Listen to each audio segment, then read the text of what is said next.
देखो पंजाब नेशनल तरफ गोटे बैंक तरफ बाहर वैकेंसी ओके वैकेंसी बाहर जो मैंने अप्लाई करने चाहूँ से जार एलिजिबिलिटी क्राइटेरिया होता है अप्लाई कर तुमको मु क्राइटेरिया कहीदेवी कौन कौन रही ओके तो जो मैंने नुआ थी सर्वप्रथम बेल आइकन प्रेस करके चैनल को सब्सक्राइब करो कारण यही वीडियो गुड़ा पाइबे ओके तो चलो मु तुमको आज कहीदे पंजाब नेशनल तरफ गोटे बैंक जो वैकेंसी बाहर बहुत आगुरी बाहर बट मुझे पोस्ट कर कारण बहुत दिन मुझे छाड़ी नी तो ये नोटिसटा तुम जारी देखा इम्पोर्टाट है देखी ओके देखो पंजाब नेशनल तरफ बाहर थी यहाँ हूँ human resource division office total देख डायरेक्ट कथा हूँ बैंक ओके एंगेजमेंट देख बाहर कि नोटिसटा टोटाल सीट देख 5138टा पोस्ट अच्छी ओके 5138टा पोस्ट अच्छी बट तुम जानी भितर ओडिशा केतटा पोस्ट अच्छी तुमको से कहीदेवी बट तुमने देख लास्ट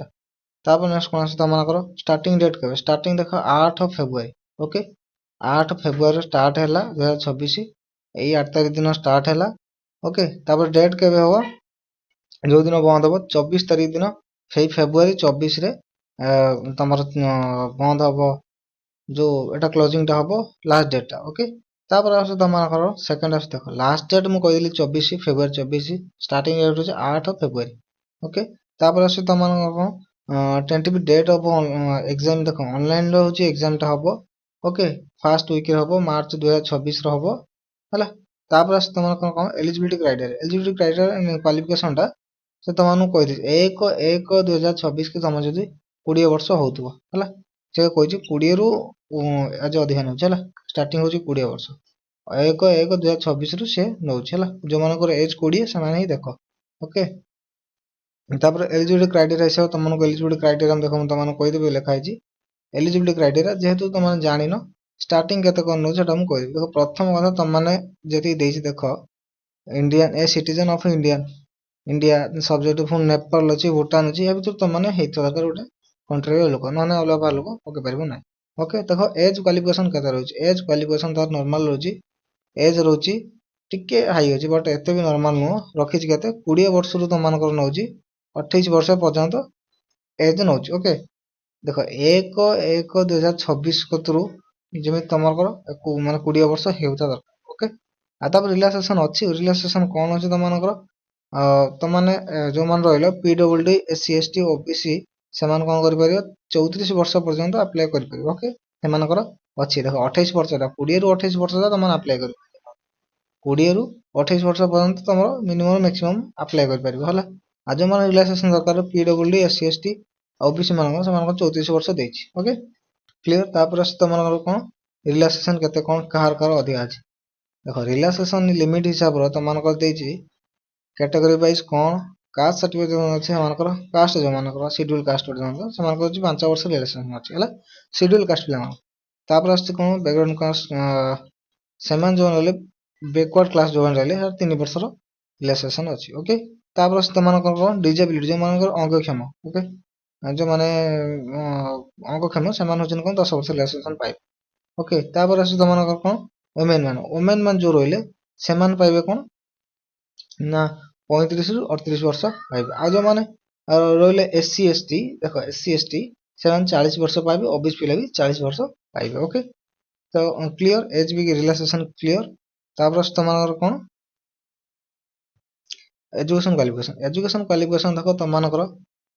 देखी पार्थ एजुकेशन क्वालिफिकेशन प्रथम कथा graduation degree any stream any institute रु तुम ग्रेजुएशन डिग्री कर दरकार कॉलेज यूनिवर्सिटी जेकोसी रिकग्नाइज प्राइवेट हो गवर्नमेंट हो जेकोसी कॉलेज रु तुम जदि क्वालिफिकेशन ग्रेजुएशन कर अप्लाई कर गवर्नमेंट रोचे ओके जेकोसी गवर्नमेंट कॉलेज मैंने पढ़ी प्राइवेट कॉलेज पढ़ी क्वालिफिकेशन कर डिग्रीटा थी दरकार एनी बैचलर डिग्री थी दरकार जेहेतु तुमने ग्रेजुएशन कर दरकार तुमको कौन जदि तुमने बीटेक कर कि MBA FMBA कि एमटेक कर डिप्लोमा जी कर ITI कर मार्कसीट सहित प्रोफेशनल दरकार डिग्री सर्टिफिकेट दरकार आउ यूनिवर्सिटी जो पास कर जो कॉलेज पास कर कॉलेज सर्टिफिकेट दरकार कि हाँ ये कॉलेज पास कर कॉलेज सर्टिफिकेट है से कॉलेज तुमने कौन कर हाँ पास कर गोटे प्रूफ रहे ओके तापर तुम कौन आसतु तुमने कम करेंगे during apprenticeship training okay apprentice हिसाब से ट्रेनिंग जो मैंने नौ 12 मास मैं गोटे वर्ष पाखापाखि 4 वर्ष भी नौ 2 वर्ष भी नौ है तापर तुम कौन कहूँ ट्रेनिंग सीट्स ट्रेनिंग केते कौन रोची देखो यूएसटी एसटी मान जो अपेंडिक्स रही से भी सैलरी देखिए से हिसाब देखो देखो सब एट जो लिखाई देखो टोटाल केते कौन स्टेट रोच देखो अंडमान निकोबर जो रहा कोलकाता वेस्ट बेंगल सब्जेक्ट होती तो केते कौन वैकेंसी रहा SST OBC EW UR total PW रो केते कौन वैकेंसी रही है देखिए दूसरी से भाई आम देखिए ओडिशा रो कोडी अछि हला जेहेतु ओडिशा पिला बहुत पकेइबो जेहेतु ओडिशा पिला हमरो माने ताकर पे एटा बना होछि स्पेशल ओके तो ओडिशा पिला देखो लिखा है ये देखो लिखा है ओडिशा ओके ओडिशा लिखा है बालेश्वर ब्रह्मपुर भुवनेश्वर कटक संबलपुर है टोटाल केते जो मान रहे एससी एसटी ओबीसी से सब पोस्ट लिखाई ओके ओके पोस्ट लिखाई जो मान चाहिए देखिपारे ये पोस्ट गुड़ा लिखाई ओके 100 कोटी 142 कोटी 141 कोटी 15 कोटी 64 कहूँ है सब लिखाई देख लो तापर आस तुम कौन देखो क्वालिफिकेशन देखने एज देखीदेल कौटी कौन वैकेंसी अच्छे देखीदेल तापर जान सर्टिफिकेट तुम थी दरकार जो मैंने डिजाबिलिटी अच्छ अंगक्षम अच्छ से सर्टिफिकेट थी रिलैक्सेशन दे दी 34 38 दे दी से सर्टिफिकेट देव डिजाबिलिटी ओके ना तुमने पाइबनी सीधा कथा तुम अप्रेंटिस काम कर ना तुमको जॉब मिल जाओ ग्यारंटी एटा मिल जाओ अप्लाई कर दियो ओके ग्यारंटी मिल जाओ तापर डिग्री जब तुमको मिल जाओ 20 वर्ष तुम हो दरकार ओके एटा रहा तुम टोटाल केमी कौन कम कर स्ट्रक्चर से कहीदेवे तापर तुम कम से शिखेला तुम दिहब स्टाइपेंड स्टाइपेंड कौन केते कौन रहा स्टाइपेंड रहा सैलरी ओके स्टाइपेंड तुम अप्रेंटिस हिसाब से जाइए ना स्टाइपेंड से हिसाब से तुम मिल के देख जो मान रहिले सेमानकर फास्ट जो मान रहिले कि रूरल एरिया रो हला सेमी अर्बान रो जो मान अर्बान लो काम करे रूरल एरिया काम करे सेमानकर रहबो 12300 ओके स्टाइपेंड पर मंथ तापर हूँ मेट्रो जो मान रहे से 15,000 सैलरी ओके सैलरी फिक्स जानीगल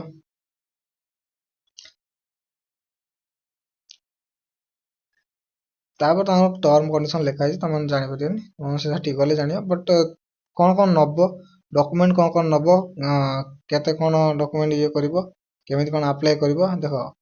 अप्लाईटा प्रथम कहीदे तापर तुम जहाँ कर प्रोसेस देख रजिस्ट्रेशन प्रोसेसटा एप्लिकेशन प्रोसेसटा केमी कौन रहा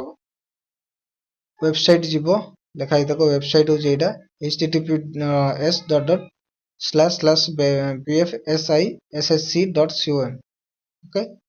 यही वेबसाइट को जीव जाकि तुम एम्प्लॉयमेंट अपॉर्चुनिटी की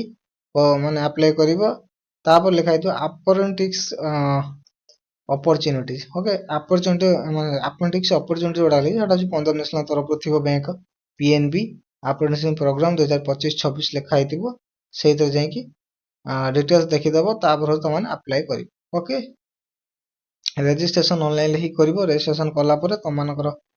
এই ওয়েবসাইটে রেজিস্ট্রেশন www.bfsissc.com ओके ए माने वेबसाइट जाई तुम माने अप्लाई करिवो अप्रेंटिस हिसाब रो ओके तापर तुमनकर कोन आछी तुम डॉक्यूमेंट कौन नहीं जी ओके डॉक्यूमेंट कौन नहीं जो कि डॉक्यूमेंट तुम कौन दरकार हो अप्लाई कला बेले प्रथम देख तुम दरकार हो आधार ओके आधार दरकार हो तापर पुणी आसियो कौन तुमर Aadhaar back side front side okay तापर आसी वैलिड पर्सनल ईमेल आईडी तापर आसे तुम नंबर तापर पासपोर्ट साइज फोटो तापर qualifying marksheet degree professional certificate okay जो माने बीटेक जो माने एमटेक करतो सेमानकर प्रोफेशनल मार्कशीट दरकार हूँ डिविजनाल भी मागी पारती प्रोफेशनलटा जरूरी ओके डिविजनाल ना भी चलो तापर आस तुम कास्ट सर्टिफिकेट दरकार जो मैंने कास्ट रखो तापर पीडब्ल्यूडी जो मैंने पीडब्ल्यूडी सर्टिफिकेट दरकार तापर पैन कार्ड दरकार पैन कार्डटा दरकार जेहेतु तुम अप्लाई कर पैन कार्डटा मैंडेटरी ओके तापर आस तुम कौन अप्लाई देखीदेल केते एप्लिकेशन फीटा केते रोची चार्जेसटा केते रोची देख एप्लिकेशन चार्जेसटा टिके नेबे से माने